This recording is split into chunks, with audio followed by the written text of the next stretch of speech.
Bonjour à tous, j'espère que vous allez bien. Aujourd'hui, on va parler de l'entreprise Vinci. Donc, sans plus attendre, le sommaire.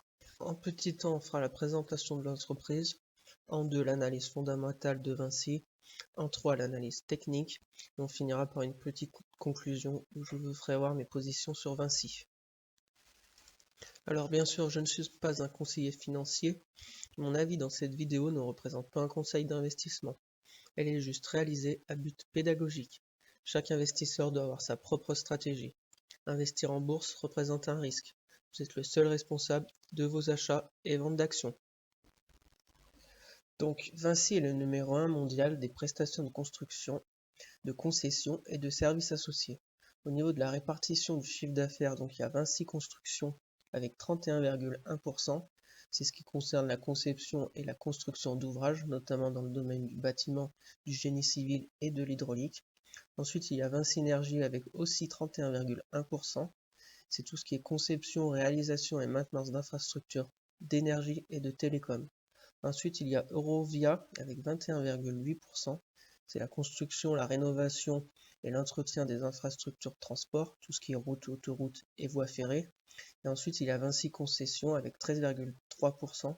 C'est principalement la gestion des routes et des autoroutes dans le sud de la France et aussi le parc de stationnement et des aéroports. Donc après au niveau de la répartition géographique du chiffre d'affaires, donc c'est surtout en France avec 53%. Ensuite il y a le reste de l'Europe avec 28,3%. Ensuite un peu les États-Unis avec 5%, l'Amérique du Nord, Russie, Asie, Pacifique et Moyen-Orient, Afrique et Amérique centrale. Donc on voit vraiment que Vinci c'est une entreprise internationale. Donc l'analyse fondamentale de Vinci. Donc en haut je vous ai mis 100 euros, c'est le prix un peu du moment de Vinci. Donc à gauche, l'évolution du compte de résultat de Vinci. Donc on voit que de 2016 à 2019, le chiffre d'affaires a augmenté avec la marge d'exploitation. Pour ce qui est de la marge nette, elle a plutôt stagné aux alentours des 7,5%. Ensuite, en 2020, donc il y a eu une chute de la marge nette et de la marge d'exploitation suite au Covid. Et normalement, dans les années à venir, ça devrait rentrer dans l'ordre. Donc ensuite, on passe aux dividendes de Vinci. Donc on voit que de 2016 à 2018, il a augmenté, passant de 2,10 € à 2,67 €. Et qu'en 2019-2020, il était de 2,04 € et que là, pour celui-là qui arrive, il sera de 2,90 €. Donc le dividende de Vinci, il est versé en deux fois. Fin d'année, l'acompte, et après, je crois que c'est au mois de mai, c'est le solde du dividende. Donc voilà, donc après au niveau du payout ratio, je vous rappelle que le payout ratio c'est le dividende par action divisé par le bénéfice net par action. Ça exprime le taux de distribution des bénéfices envers ses actionnaires. Donc Vinci, d'après leur conseil d'administration, voilà, c'est autour de 50%. J'avais écouté qui versaient aux actionnaires. Donc en 2020, ils ont fait un gros effort parce qu'ils n'ont pas coupé leurs dividendes. Donc c'est intéressant aussi. Et ça leur a fait du 92%. Donc là, j'ai vu qu'en 2021, donc pour les 2,90 €, c'est revenu à 50%. Donc c'est une bonne chose que tout rentre dans l'ordre, quoi. Donc voilà, donc pour le ROA et le ROE, donc voilà, donc baisse à cause du Covid, même une chute pour le ROE, mais avant le Covid, on était sur 16%, même plus de 16%, donc c'est très intéressant. Donc je vous rappelle aussi le ROE, c'est le résultat net divisé par les capitaux propres. Donc plus il est élevé, plus les capitaux utilisés sont rentables. Et donc pour la dette, le leverage. Donc le leverage, c'est la capacité de l'entreprise à rembourser sa dette. Il exprime en combien d'années l'entreprise est capable de rembourser sa dette au moyen de son EBITDA. Donc on voit que je me suis fixé pas plus de 3 fois. On voit qu'en 2020, avec la crise Covid, ils sont pas mal endettés avec 3,04. Après, voilà, on espère que ça va revenir vers les 2. Là, on était à 2,25 en 2018 et 2,55 en 2019. Donc j'espère qu'en 2021-2022, on sera vers les 2, quoi. Et pour ce qui est du PER, donc le PER, ça correspond au nombre de fois que le bénéfice net par action est capitalisé dans le cours de l'action. Donc plus le PER est élevé, plus la société est jugée chère en termes relatifs, bien sûr. Donc ce qu'on peut voir, c'est que 2018-2019, on était aux alentours des 15 fois. et qu'en 2020 bah, ça a explosé. Donc c'est normal parce que leur bénéfice net bah, il a chuté et le prix était toujours élevé, donc ça a fait qu'on était à plus de 37 fois. Donc je pense qu'en 2021 et 2022 ça va rentrer dans l'ordre. Donc voilà ce qu'on peut dire au niveau de l'analyse fondamentale de Vinci. Donc passons à l'analyse technique de Vinci. Donc toujours sur TradingView. Donc là je me suis mis en weekly pour voir les tendances vraiment long terme. Donc ce qu'on peut voir, voilà, c'est que depuis 2015 on a une belle tendance haussière jusqu'à 2020. On s'est appuyé 3-4 fois sur la moyenne mobile 200 et après on est remonté. Donc on va se mettre en daily pour voir plus près aujourd'hui là, ces dernières années quoi, ces 2 dernières années après la crise Covid, avec voilà, la grosse chute. Après on est remonté, après on a eu une autre chute, je pense que c'était avec les confinements, parce que plus d'aéroports, plus d'autoroutes, donc pas mal de manques à gagner pour Vinci en 2020. Et donc là, depuis les vaccins et tout, on a une augmentation du prix de l'action Vinci, même si c'est un peu, voilà, un peu en forme de range. On peut voir qu'il y avait un petit range là. Donc on a à peu près, voilà, ça a monté jusqu'à à peu près 96, après on est rebaissé à 85, on est remonté, on est revenu à 85, 96, 85.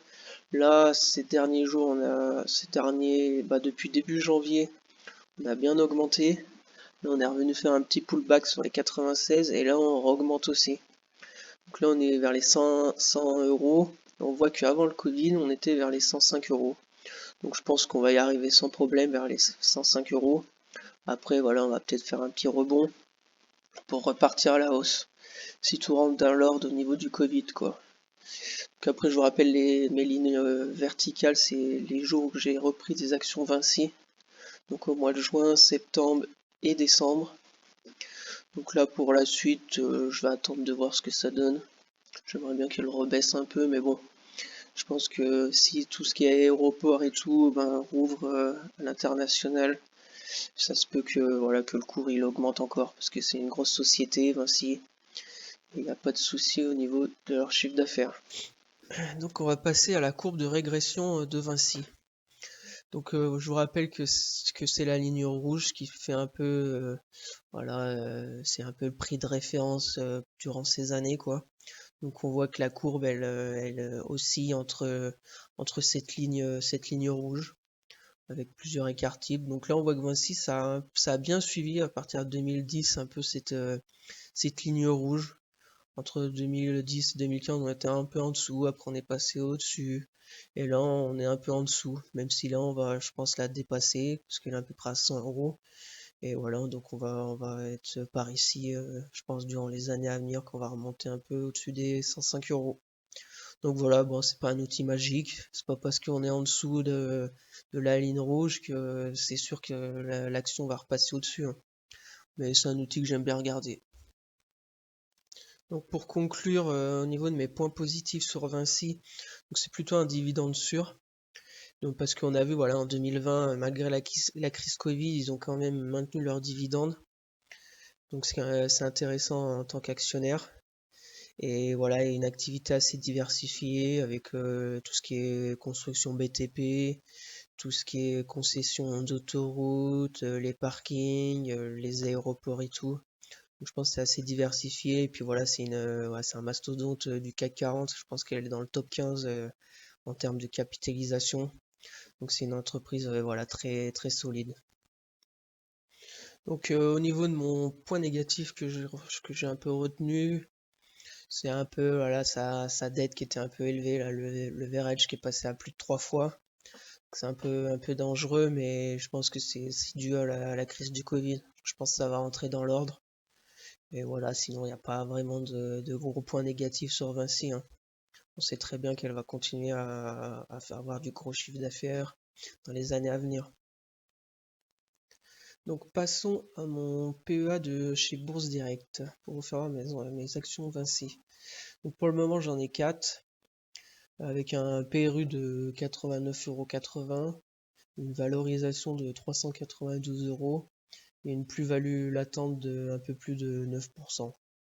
Donc voilà, donc après au niveau des entreprises éligibles au PEA dans le même secteur que Vinci, il y a Eiffage, qui est un peu le même style que Vinci en plus petite, et il y a aussi Bouygues qui font du BTP, du média avec TF1, et aussi du télécom avec voilà, Bouygues Télécom.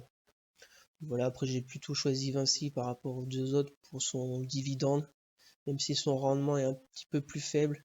Je trouve qu'il est plus sûr et en constante augmentation tous les ans. Donc voilà, donc dites-moi en commentaire si vous avez du Bouygues ou du Eiffage et pourquoi vous avez choisi ces entreprises-là.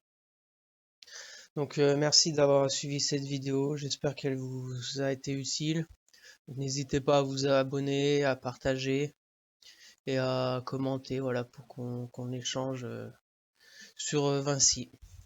Allez, bye, à bientôt pour de nouvelles vidéos.